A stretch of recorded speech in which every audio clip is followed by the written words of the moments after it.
The moment the gavel struck, silence swallowed the courtroom. All eyes turned as the doors opened for the man everyone feared, Judge Raymond Callahan. At 62, he was a legend and a nightmare. His black robe flowed over the sides of his wheelchair, but nothing about him looked weak. His sharp, steel-blue eyes could cut through any lie. 10 years without the use of his legs had not softened him. It had hardened him. They called him merciless, a man who crushed excuses, a judge who believed punishment was the only cure. The bailiff's voice echoed, "All rise," and they did, not out of respect, but out of fear. Across the room sat the accused, Darius Moore, late 30s, shackled wrists, a washed-out prison jumpsuit hanging loosely on his frame. To the court, he was just another number, another file in the stack. Fraud, obstruction, resisting arrest. Repeat offender, they said. Open and shut. The prosecutor rose confidently. His voice rang out. "Your Honor, the people recommend no less than 15 years. The defendant has wasted this court's time with lies, with false claims. He deserves nothing less. 15 years. That was it." No one argued, not even his own lawyer. Judge Callahan shifted in his chair, ready to deliver his ruling. The room leaned forward, waiting for the hammer to fall. And then, the silence broke. The massive courtroom doors creaked open slowly, eerily, and the sound of tiny footsteps echoed across the floor. Everyone turned when they heard it.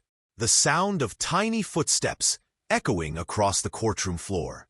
Gasps followed. Whispers broke out. And then they saw her. A little girl, no older than 7. A light blue dress. 2 neat braids falling over her shoulders. No mother, no father, no one with her. She walked straight down the aisle, past the lawyers, past the guards, past the stunned crowd that didn't dare stop her.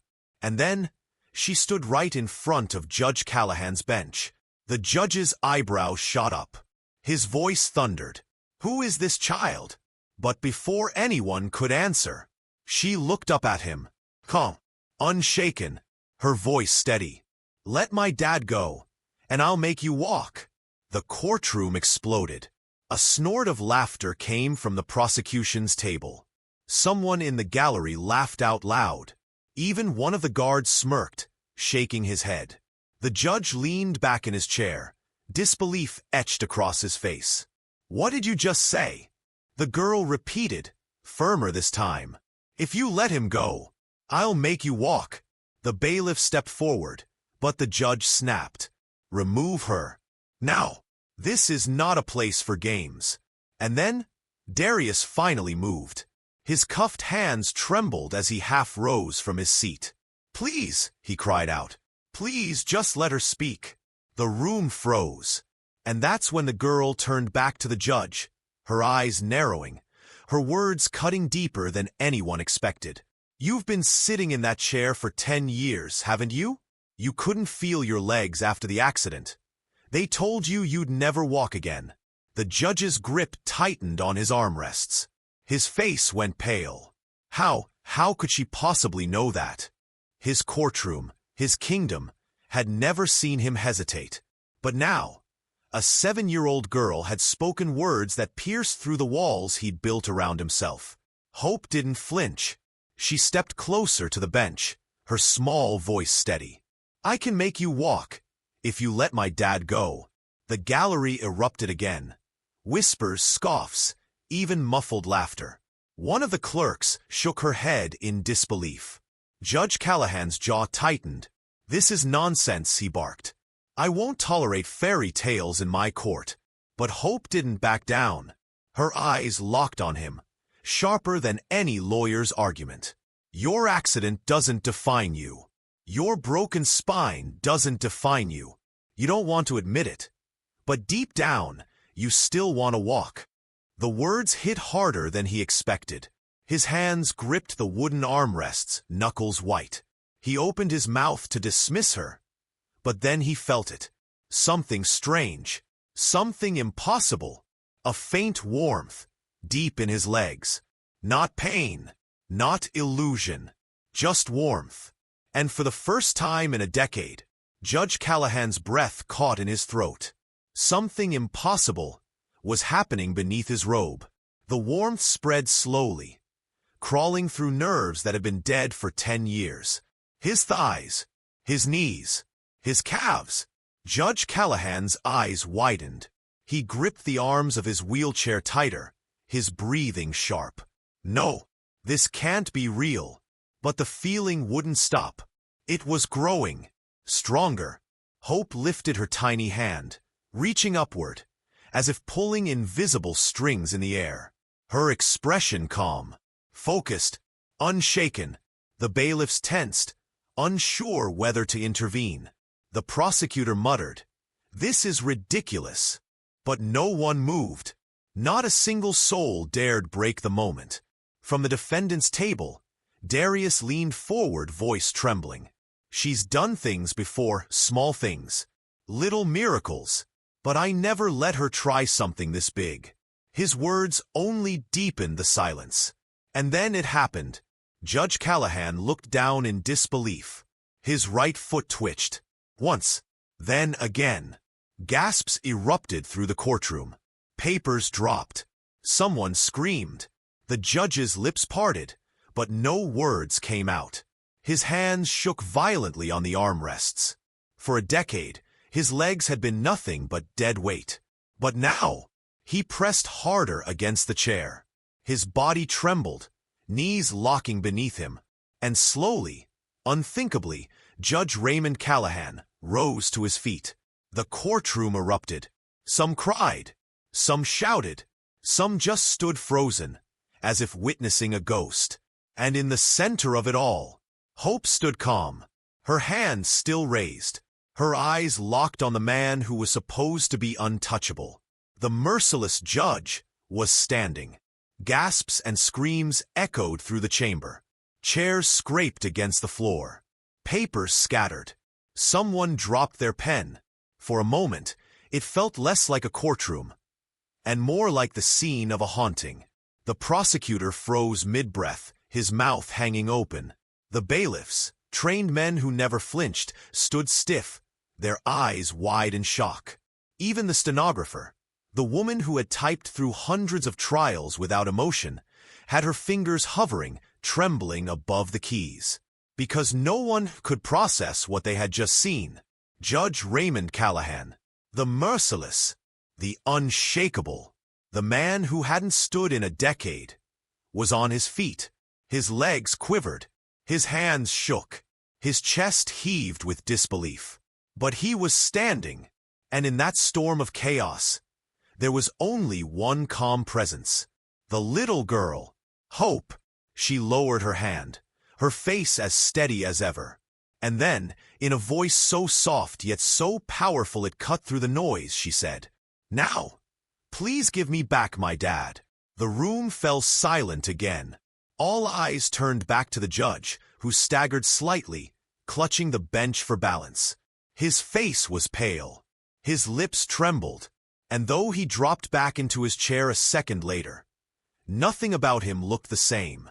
For the first time in his career, Judge Callahan was shaken. The unshakable judge now doubted everything he believed. Raymond Callahan had built his reputation on certainty, on judgment without hesitation. But now, his legs had moved. His body had betrayed his logic, and his entire world felt like it was cracking open. His hands trembled as he pulled Darius Moore's case file closer. For the first time, he didn't just glance at the charges. He actually read them, line by line, word by word. And what he saw unsettled him. The timeline didn't fit. The witness statements were identical, too identical. The arrest report was sloppy. Details didn't match. And buried inside the pages, he saw it. Fabricated testimony, inconsistencies, gaps no real prosecutor should have ignored. His throat went dry. For years, he had buried his doubts beneath assumptions. Another criminal, another liar, another number in the system. But now, those assumptions felt like shackles, and he was the prisoner. The murmurs in the courtroom grew louder.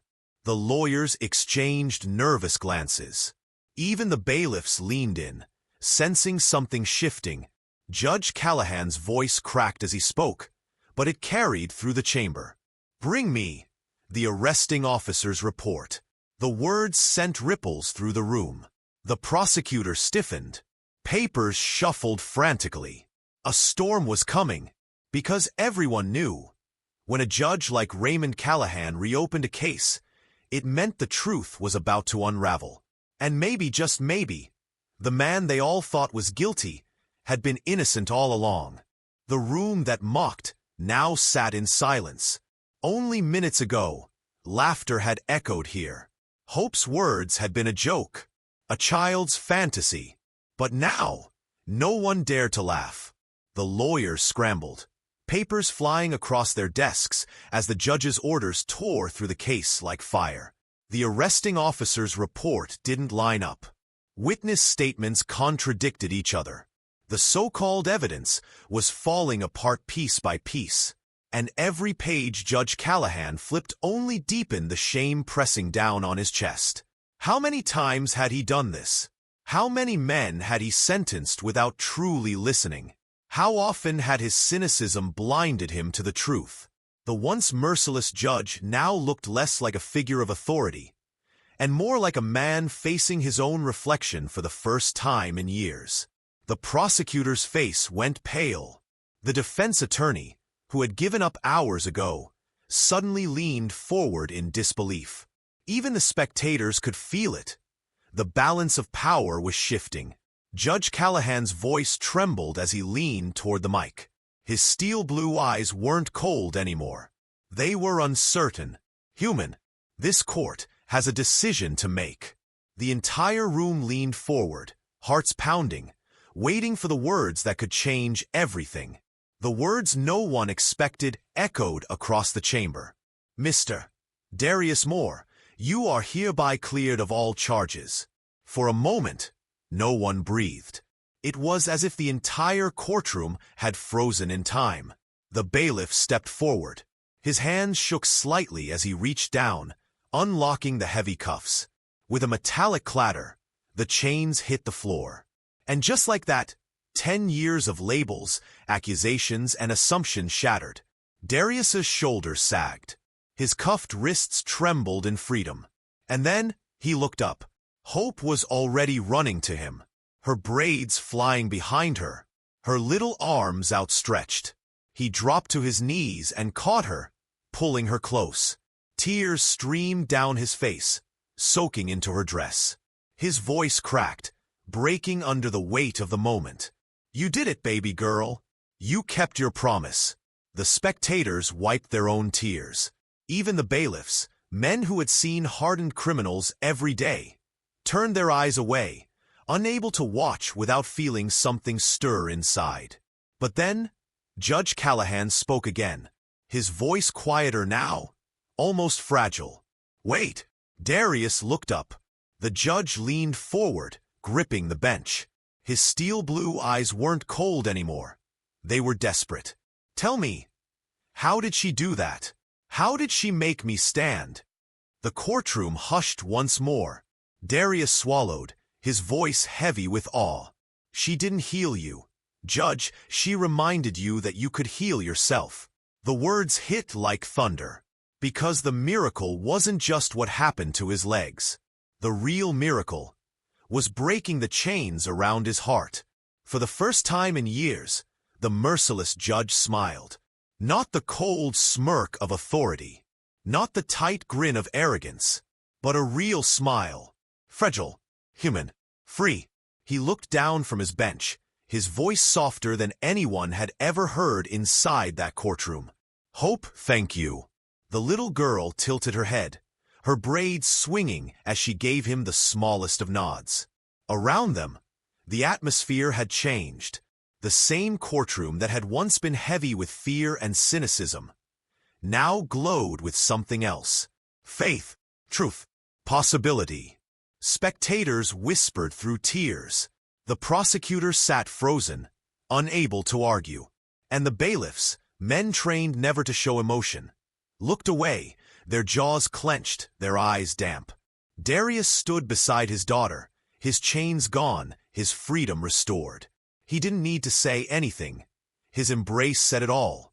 Judge Callahan's voice cracked as he added, almost to himself, Maybe I was wrong all these years. Maybe justice isn't just about punishment.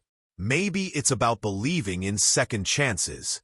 For a moment, silence hung in the room. And then, Hope stepped forward. Her tiny voice cut through the stillness with words that carried more power than any verdict.